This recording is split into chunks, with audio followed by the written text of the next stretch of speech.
Let's talk about education.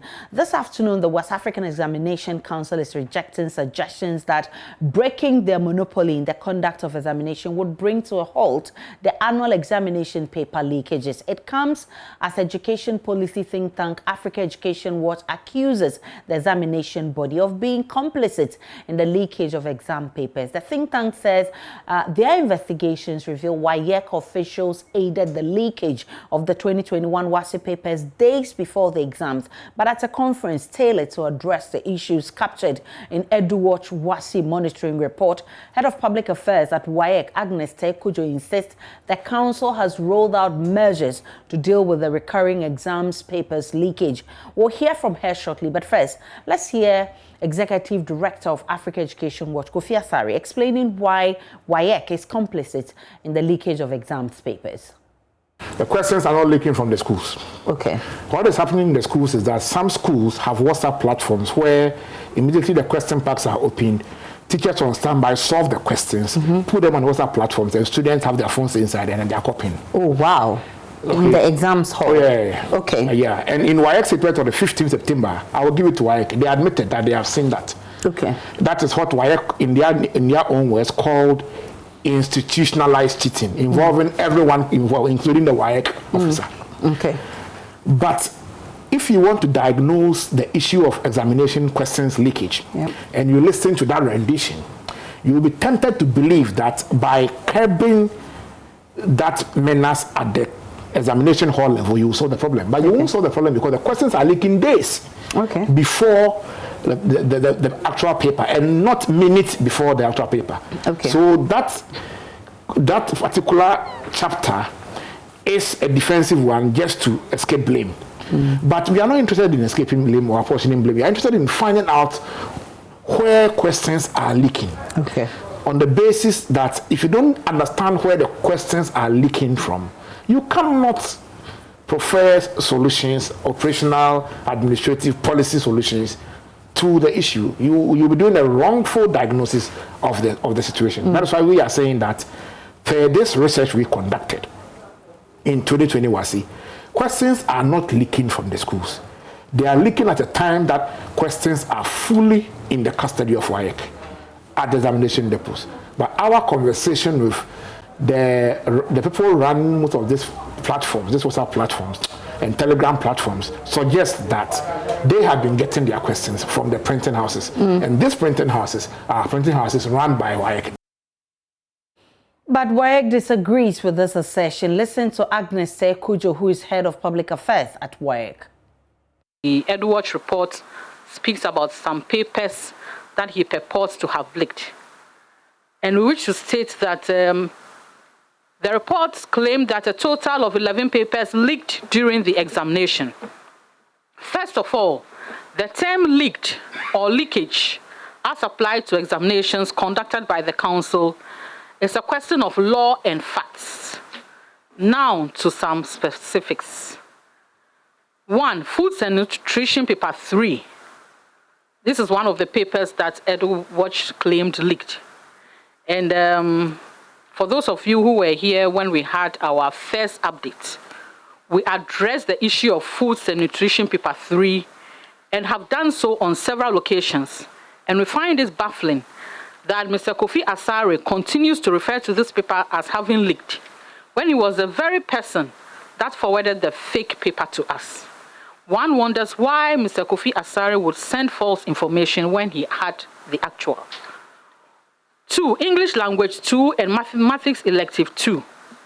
In the case of these two papers, the office had indicated in its second update that was addressed by the Head of Test Administration, held on 23rd August 2021, that after scrutiny of the several versions received, we detected that extracts of the questions were included in the versions that had been received earlier by our monitoring team from various social media platforms and Telegram channels. So we invited you here to a press briefing on the 23rd of August, and we indicated that we had detected that extracts of the questions for these two papers, that is English Language 2 and Mathematics Elective 2, were included in versions that were received by our monitoring team from various social media platforms. We also indicated that WAEC was going to deploy various internationally accepted assessment procedures and interventions to ensure credibility of the results for those papers. The Council Security tracked and arrested Jerusalema, that his real name is Godfrey Darko, the source of the handwritten questions for Mathematics Elective 2, and handed him over to the police. Investigations are ongoing. So we just want to state that the issue that Edward raised about English Language 2 and Mathematics Elective 2 have already been addressed by WAEC. Makweli Kwesi Parker Wilson attended the press conference organized by WAEC. He joins us via Zoom with more.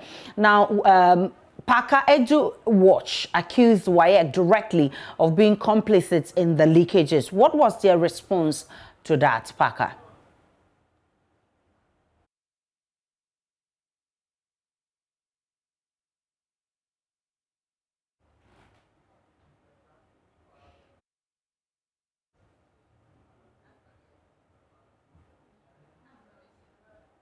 Parker, if you can hear me, I'm saying that WAEC attempted to respond to exactly what EduWatch accused them of, being complicit in the leakage of exams questions. What exactly did they say?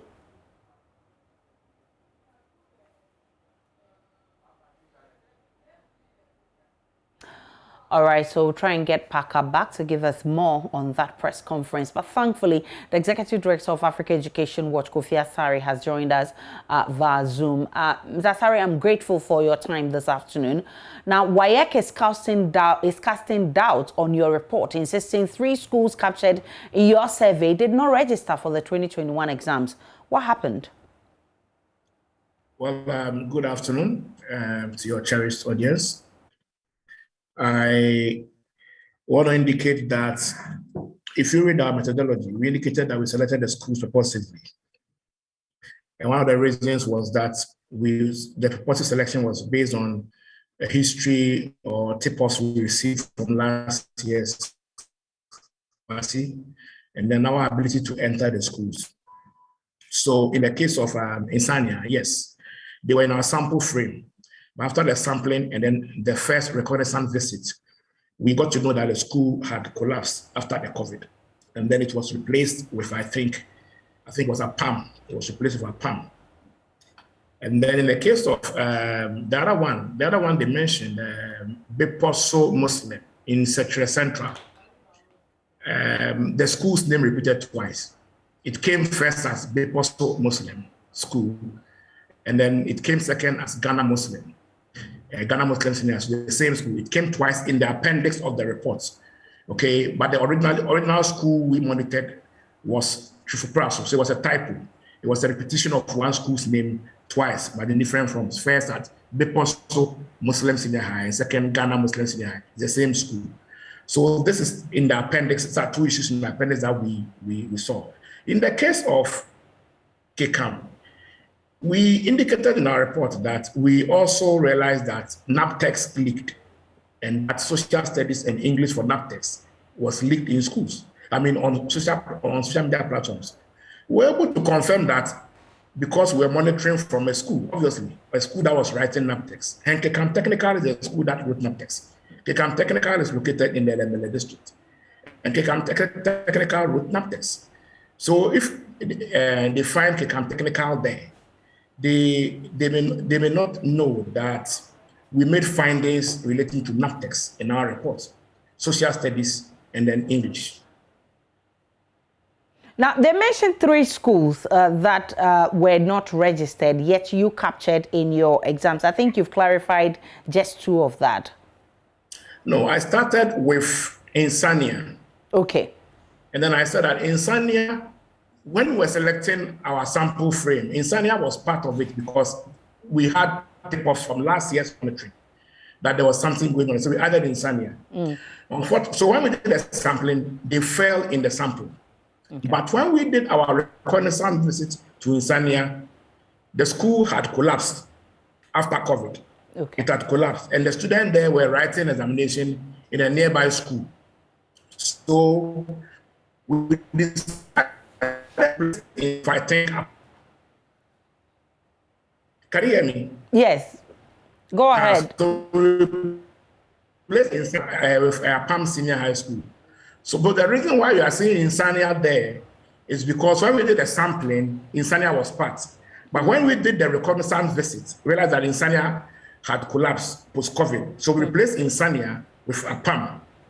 That was the first explanation. But why wasn't that corrected? Why wasn't that corrected in the report in so the that appendix, yes. it will not be ambiguous? Yes. So in the appendix of the reports, the change did not happen in the appendix of the report, not in the main report, but in the appendix of the report. It did not happen. Okay. And we have noted that.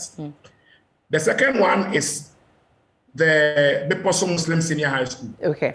So we call it Beposo Muslim Senior High School, but I think the official name is Ghana Muslim Mission Senior High School. So the name appeared twice, number 1 and number 40. And we've explained that in the appendix it appears twice because it was actually Ghana Muslim Senior High School being the right one. And then the Beposo Senior High School was actually changed. It was actually Fupraso Senior High School. But in the case of the Kekam Technical, we agree that they did not write to us. They are not a WASI school. They are a technical institute in the Lemele district. But that is where we verified and monitored to receive the finding that NAPTEX, Social Studies, and English actually did leak. Because we couldn't have done that verification and that monitoring without doing so from a technical institute. And that's why KEKAM is in our list, even though it is not in WAEC's list of WASI schools. Now WAEC has also been reacting, and its reaction, it says that the claim that the chemistry paper leaked is not true. Well, I keep saying that our target is not WAEC because we expect that everything we write will be denied by WAEC. So WAEC will say that even though we have the evidence that chemistry leaked, when we still have the evidence, we still have the evidence intact that chemistry did leak and that the paper leaked. If you read our report, we indicated that the paper leaked when they were writing the paper 2. They normally write the written paper first in the morning. So the paper leaked when they were writing the paper 2. WAEC is saying that even if it leaked, they couldn't have gotten it because they were then in the examination hall writing paper 2. So even if the paper 1 we claim leaked, that's the objectives, they couldn't have gotten it. And we are saying that if you read our report, it is clear that we admitted that the questions leaked before the paper started. However, students were not allowed to come out after the first before continuing the second one. They admitted in the report. And we also went forward and said that in many schools, the question was solved on WhatsApp platforms. I'm talking about objective part 2, and transmitted to the students who had arranged for that. So it is not as though we didn't indicate in our report that the time that we cited for the leakage in chemistry 1 was a time they were writing exams. No, we indicated that it leaked in the afternoon, but when it leaked, the students were already in the examination were doing paper 2, which is normally written first before paper 1. And so they did not come out to come and have access to paper 1. But those who had their phones there benefited from the solving of the questions that were put on the WhatsApp platforms. Immediately the leak occurred. So in our report, you would realize that the time we gave for chemistry paper 1 leaking, that's the objective, was around 1 o'clock before the actual paper was written. But we admitted in our report that yes, the students were writing paper 2 when the leak occurred, but the questions were solved and transmitted to those who had phones in the examination halls. That is how we captured it in our report. So there was no point in denying that fact.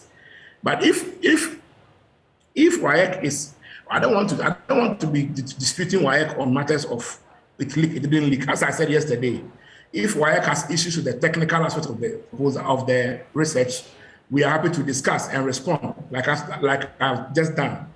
But we don't want to be involved in a tangle with WAEC over it leaked, it did not leak. It leaked. When we have the evidence, there's no point in being engaged in a tangle. We have the evidence. We have met with Parliament. We submitted it to them. WAEC was there. GES Secretary leadership was there. The deputy minister was there. Headmasters were there. We have sent the same evidence to the Ghana Police Service. The same evidence. So, if WAEC is saying that it didn't leak, we will leave it to WAEC. Anyone who wants to see whether it leaked or not, including those who came for the launch yesterday, we shared the link with them. So you go there and you see it. We shared the link with the MPs when you met them. And you can go there and see it. It's a Telegram platform. It is not WhatsApp that you can enter today and not see anything because you're a new addition. It is open. You will see every data there. So anyone who wants to verify can go there and verify. Mr. Asare, it's actually your word against that of WAEC, especially with the areas where you've admitted that the schools were supposed to be taking off but were repeated and it was typo. How do you intend to clarify this? Considering the fact that the documents have been circulated already. I'm saying that we did not cite the school in any of the examples in the report. Okay. We did not cite those schools in any of the findings in the main reports.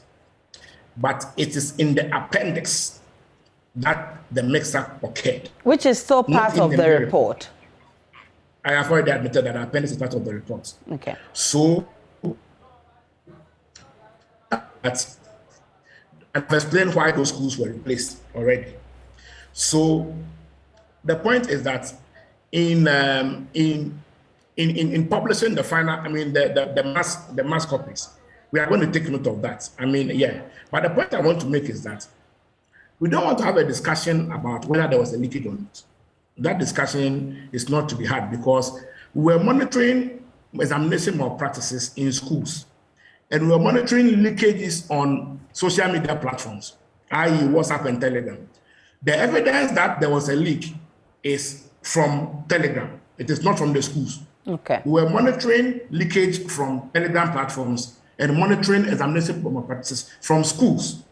So, WAEC has not provided any evidence that the information we have, the evidence we have, that questions were leaked on Telegram platforms between 5 days and 1 hour papers was false. And that is the evidence we have to share with anyone else who wants to go onto those platforms and check. Those platforms are still alive. Yesterday, we did a demonstration to the media and stakeholders who were attending the launch. So WAEC's issue with the 2 schools, not the 3 schools, because the Asfaki camp, it was monitored for NAPTEX. WAEC's issue with the 2 schools is not a matter that even affects whether or not there was a leakage, because we monitored leakages on the Telegram platforms. And these same Telegram platforms, WAEC are also on. We are going to rectify the typo in the appendix. And then we are here to print mass copies of the report. So in printing the mass copies, we are going to factor that in. But nothing changes because none of the findings in the report, absolutely none of the findings in the report was made in Sanya or Beposo Muslims. So nothing actually is affected by the fact that there was a leakage. The evidence that there was a leakage is available on Telegram, and we have submitted that to the Ghana Police Service for investigation. And we have submitted that to WAEC, to Parliament, and all stakeholders, including the media that attended yesterday's program. Do you mind to update us on the case with the police? The first petition was submitted 5 weeks ago. Then after 10 days, we added further details. Advancing investigations. But the last time we followed up, we were informed that the case has been referred to the cybercrime unit. We are yet since that feedback. But as I said, we are confident that the police will do a good job in investigating this matter. Let me indicate that It is only when they are able to investigate and find out where the leaks are coming from that this problem can be solved. And let me also indicate that, you see, whenever you have a system you need to reform, those in the system will always resist reform because they are or maybe they have no options or they run out of ideas on how to block the leakage. So it will always be either we pretend there is no issue or we are comfortable with the system. So we expect some of this, trivial responses from WAEC, because obviously they won't be happy that we are impinging on their integrity. They won't be happy that we are announcing leaks when they themselves are on the same platforms with us. When we invited WAEC to come on the Telegram platforms and join us and see for themselves what is happening, the feedback they gave to us was that they were already on this platform and they were monitoring. So they were aware of all this. So if you are aware of all this, and you were in a meeting with Parliament when we presented the Telegram platform live and showed all this, and you go and hold a press conference in Accra and say that the question did not leak, then it's up to you. But again, our focus is to engage the Ministry of Education, not WAEC. WAEC cannot reform itself. It is never our objective to engage WAEC to reform itself. Our only objective is to gather evidence, make recommendations, and engage the Ministry of Education, the only agency that has the mandate to initiate the reforms that will lead to strengthening the security system within the question value chain, not of WAEC alone, but also of NAPTEX and other examining bodies whose questions are being sold in the open market. I'm grateful for your time. Executive Director of Africa Education Watch, Kofi Asare, speaking to us on exam leakages, which has been defended by WAEC.